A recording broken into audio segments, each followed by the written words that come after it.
आप सबको जय मसीह की Bible stories Hindi YouTube channel पर आप सबका स्वागत है।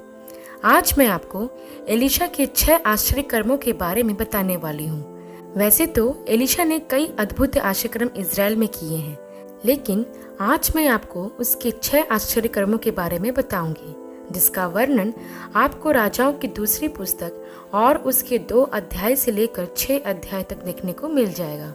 इससे पहले प्रियो कि हम वीडियो को शुरू करें, आप हमारे Bible stories Hindi YouTube channel को सब्सक्राइब करना और बेल आइकन को दबाना ना भूलिएगा।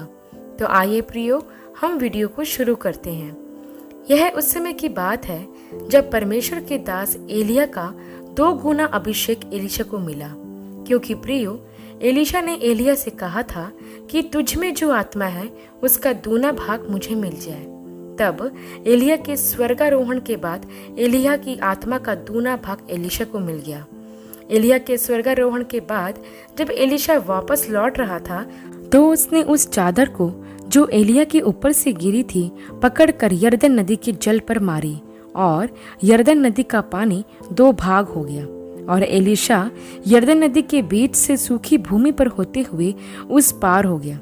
प्रियो, यह एलिशा का पहला आश्चर्य कर्म था जो एलिशा ने आत्मा के अभिषेक के तुरंत बाद ही किया था। जब भविष्यवक्ताओं के चेलों ने एलिशा के इस कार्य को देखा तो वह कहने लगे कि एलिया में जो आत्मा थी वही एलिशा पर ठहर गई, और वे लोग उसके सामने झुककर उसे दंडवत करने लगे। प्रियो, यरदन नदी का 2 भाग हो जाना इस बात का प्रमाण था कि एलिशा ने अपने स्वामी एलिया की आत्मा का दोहरा भाग प्राप्त कर लिया था। यह अभिषेक उसको यूं ही नहीं मिल गया था। इसे पाने के लिए वह अपने स्वामी एलिया की विश्वास योग्यता से सेवा करता रहा और आत्मा पाने की जो इच्छा उसके अंदर थी उस पर वह अटल बना रहा, और जब तक वह उसे नहीं मिली तब तक वह एलिया के पीछे पड़ा रहा। वैसे ही प्रियो, यह घटना हमें सिखाती है कि हमें भी एलिशा की तरह परमेश्वर के पवित्र आत्मा की लालसा रखना है, और जब तक वह हमें ना मिले तब तक हमें निरंतर प्रार्थना करते रहना है, क्योंकि प्रभु ने प्रतिज्ञा किया है कि वो हमें पवित्र आत्मा से भरेगा और उस आत्मा की सामर्थ्य से हम इस संसार में प्रभु की महिमा के लिए अद्भुत कामों को करेंगे। उसके बाद हम देखते हैं प्रियो कि जब एलिशा यरीहो नगर में था तो वहां के नगर वासियों ने एलिशा से कहा कि यह नगर मन भावने स्थान पर बसा है, लेकिन इस स्थान का पानी बुरा और भूमि गर्भ गिराने वाली है। तब एलिशा ने उनसे कहा कि एक नए प्याले में नमक डालकर मेरे पास लाओ। तब वे एक नया प्याला लेकर उसमें नमक डालकर एलिशा के पास ले गए। एलिशा उस प्याले को लेकर जल के सोते के पास चला गया और उस नमक को उसमें डालकर कहा, यहोवा यूं कहता है कि मैं इस पानी को ठीक कर देता हूँ, जिससे वह फिर कभी मृत्यु या गर्भ गिरने के कारण ना हो। तब एलिशा के इस वचन के अनुसार पानी ठीक हो गया। प्रियो, इस घटना में हम देखते हैं कि एलिशा एक नया पात्र मंगवाता है। उस कटोरे का नया होना इस बात का प्रतीक है कि परमेश्वर कुछ नया करने जा रहे हैं। परमेश्वर अपने वचन में हमें यह बताते हैं कि वो न सिर्फ हमारे पुराने स्वभाव को खत्म करते परंतु हमें नया भी बनाते हैं। वो हमें एक नया मन देते हैं जो हमारे प्रभु यीशु मसीह के स्वरूप में ढलता जाता है।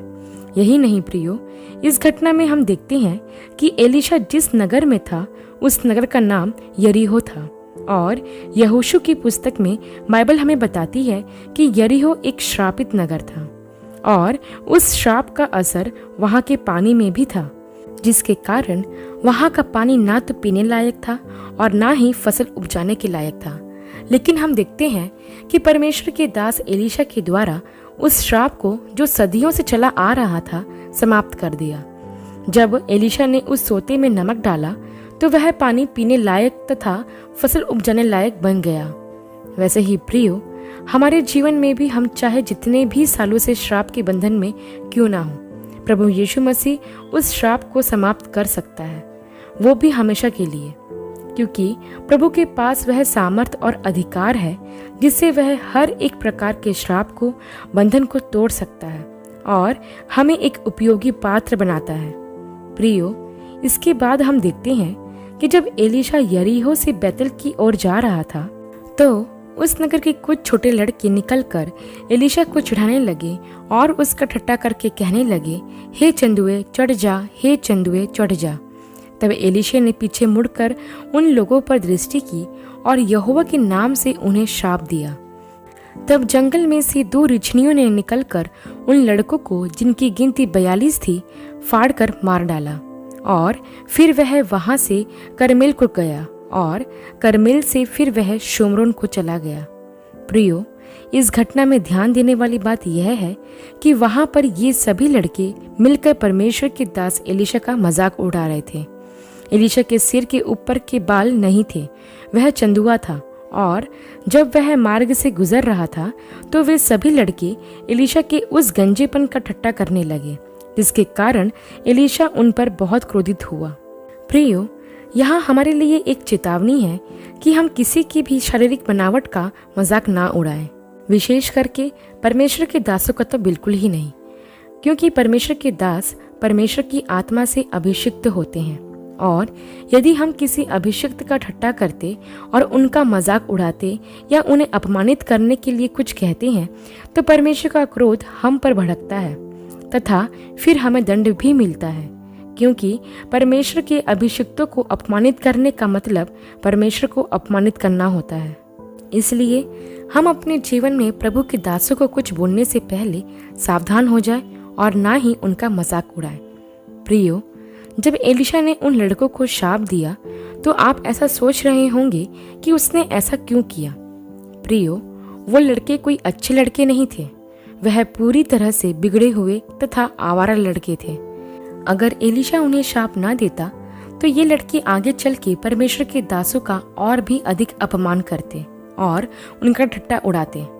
एलीशा का उनको शाप देना एक चेतावनी थी, ताकि इन लड़कों के जैसा कार्य करने वाले अन्य लोग सावधान हो जाएं और उनके दिलों में एक डर पैदा हो जाए कि यदि उन्होंने परमेश्वर के दासों का ठट्टा उड़ाया तो उनके साथ क्या हो सकता है।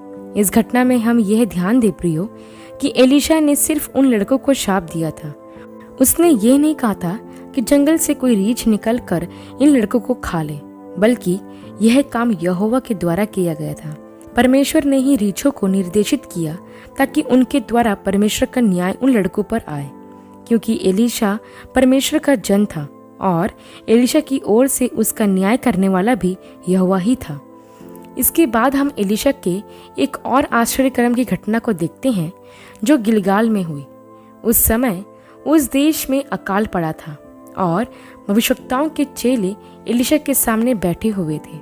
एलीशा ने अपने सेवक से कहा कि हंडा चढ़ाकर इन भविष्यवक्ताओं के चेलों के लिए कुछ बना ले। तब एलीशा के कुछ सेवक मैदान में साग तोड़ने गए, लेकिन गलती से कुछ जंगली फल भी तोड़कर ले आए और उन्होंने उसे काटकर हंडे में पकने के लिए डाल दिया। जब उन मनुष्यों के सामने हंडे में से परोसा गया तो वे चिल्लाकर कहने लगे कि हे परमेश्वर के भक्त, हंडे में जहर है और वे उसे ना खा सके। तब एलीशा ने उनसे कहा कि कुछ मैदा मेरे पास ले आओ।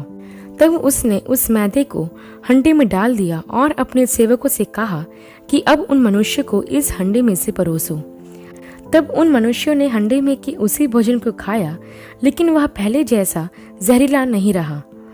तब हम आगे देखते हैं प्रियो कि एलीशा के पास कुछ लोग बाल छलीशा से जो कि 20 रोटियां ले आए और अपनी बोरी में कुछ हरी बालें भी लाकर परमेश्वर के दास एलीशा को दे दिया। तब एलीशा ने कहा कि इन रोटियों को लोगों को खाने के लिए दिया जाए। तब उसके सेवक कहने लगे कि प्रभु 100 लोगों में इन 20 रोटियों से कुछ नहीं होगा। तब एलीशा ने उनसे कहा कि लोगों को खाने के लिए दे दिया जाए, क्योंकि यहोवा यूं कहता है कि उनके खाने के बाद कुछ बच भी जाएगा। तब एलीशा के सेवकों ने ऐसा ही किया और वे क्या देखते हैं कि सब लोगों के पेट भर के खाने के बाद भी कुछ बच गया है। प्रियो, एलीशा परमेश्वर की अद्भुत सामर्थ्य से भरा हुआ था और उसके द्वारा किए जाने वाले आश्चर्य कर्म बहुत ही प्रभावशाली हुआ करते थे। इन दोनों घटनाओं में हम देखते हैं कि परमेश्वर जो एलीशा के साथ साथ थे उसे कभी लज्जित होने नहीं दिया। उसके मुख से निकले गए वचन पूरे होते ही थे। प्रियो, यह दोनों घटनाएं ऐसे समय में हुई जब गिलगाल में अकाल पड़ा था और आप तो जानते ही हो कि अकाल के समय खाने पीने की चीज़ों की कितनी कमी होती है। लेकिन ऐसे कठिन समय में भी हम देखते हैं कि एलीशा और उसके साथ रहने वाले लोगों को भोजन की किसी प्रकार की कोई कमी नहीं हुई। जब भोजन किसी जंगली पौधे के द्वारा जहरीला हो गया तो परमेश्वर के दास ने उसे खाने योग्य बना दिया है। यही नहीं प्रियो, जौ की सिर्फ 20 रोटियों से 100 लोगों ने भोजन किया और उसके बाद कुछ बच भी गया। यह परमेश्वर की आशीष थी जो परमेश्वर ने उस भोजन पर दी थी। वैसे ही प्रियो, हमारा यहोवा परमेश्वर हमें भी अकाल के समय भूखा मरने नहीं देता। मैंने अपने जीवन में परमेश्वर की इस आशीष को महसूस किया है कि वह किस तरह मेरे जीवन में किसी भी दिन भोजन की कमी नहीं आने देता। मैंने कई ऐसे समय देखे हैं जिसमें मेरे पास खाने की चीज़ों की कमी थी, लेकिन फिर भी परमेश्वर ने मुझे कभी भूखा सोने नहीं दिया। मेरी कमी में मैंने परमेश्वर की भरपूरी को महसूस किया है, जिसके लिए मैं परमेश्वर यहोवा की सदैव आभारी रहूंगी। प्रियो, अंत में एक और घटना मैं आपको बताना चाहती हूँ। जब एलीशा अपने सेवकों के साथ रह रहा था तो कई भविष्यताओं के चेले उसके पास शिक्षा प्राप्त करने के लिए आया करते थे। उनमें से एक चेले ने एलीशा से कहा कि जिस स्थान पर हम रहते हैं वह बहुत छोटा है, इसलिए हम यरदन नदी के किनारे से कुछ लकड़ियां काट कर लाते हैं जिससे हम यहाँ रहने का स्थान बना सकें। तब एलीशा ने उन्हें ऐसा करने की आज्ञा दे दी और वे लोग यरदन नदी के किनारे पर लकड़ी काटने को चले गए। जब वे लकड़ी काट रहे थे तो उनमें से एक चेले की कुल्हाड़ी बेंत से निकलकर नदी में जा गिरी और वह चेला चिल्लाकर कहने लगा, हाय प्रभु, यह तो मांगी हुई थी। जब उसने एलीशा को यह बताया तो एलीशा उसके साथ नदी के किनारे आया और उससे पूछा कि कुल्हाड़ी कहाँ गिरी थी। तब उस चेले ने वह स्थान बताया जहाँ पर कुल्हाड़ी गिरी थी। तब एलीशा ने उस स्थान पर एक लकड़ी काट कर फेंकी और वह कुल्हाड़ी जो लोहे की बनी हुई थी पानी पर तैरने लगी। तब एलीशा ने उस चेले से कहा, जा जाकर कुल्हाड़ी उठा ले। तब उस चेले ने हाथ बढ़ाकर उस कुल्हाड़ी को उठा लिया। प्रियो, यहाँ हम एक ऐसा आश्चर्य कर्म देखते हैं कि जो विज्ञान के विपरीत है। विज्ञान के नियमों के अनुसार जब भी कोई भारी चीज पानी में डाली जाती है तो वह डूब जाती है। जैसे यह कुल्हाड़ी भी जो लोहे की बनी हुई थी डूब गई थी, लेकिन जैसे ही एलीशा ने लकड़ी डाली वह लोहे की भारी कुल्हाड़ी एक पत्ते के समान पानी पर तैरने लगी। कुछ बातें हैं जो मैं आपको इस घटना से सिखाना चाहती हूँ। पहले तो यह है कि उस चेले के पास जो कुल्हाड़ी थी वह उसकी नहीं थी, वह उसे किसी से मांग कर लाया था।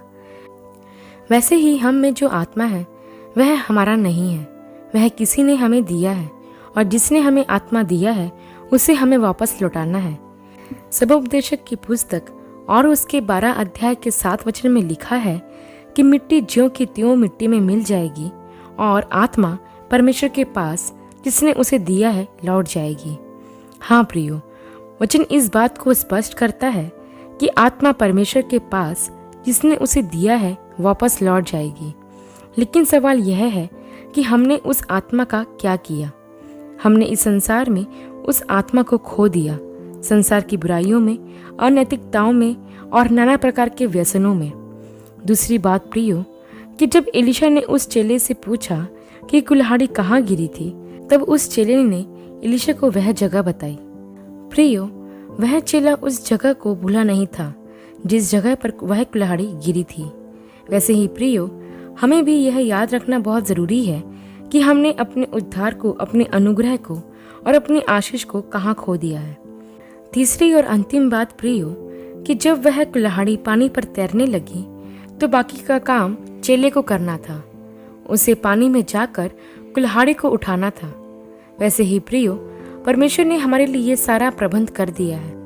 बस हमें परमेश्वर के उस प्रबंध को, उसकी आशीषों को हासिल करना है। हमारे परमेश्वर ने हमारे उद्धार और छुटकारे के कार्य को पूरा करके हमारे लिए अपरंपार आशीषें रखी हैं और परमेश्वर चाहता है कि हम उसे अपने जीवन में प्राप्त कर लें। आशा करती हूँ प्रियो कि एलीशा के आश्चर्य कर्मों का यह संक्षिप्त विवरण आपके लिए आशीषमय रहा होगा। अगली वीडियो में आपसे फिर मुलाकात होगी। तब तक के लिए आप सबको जय मसीह की।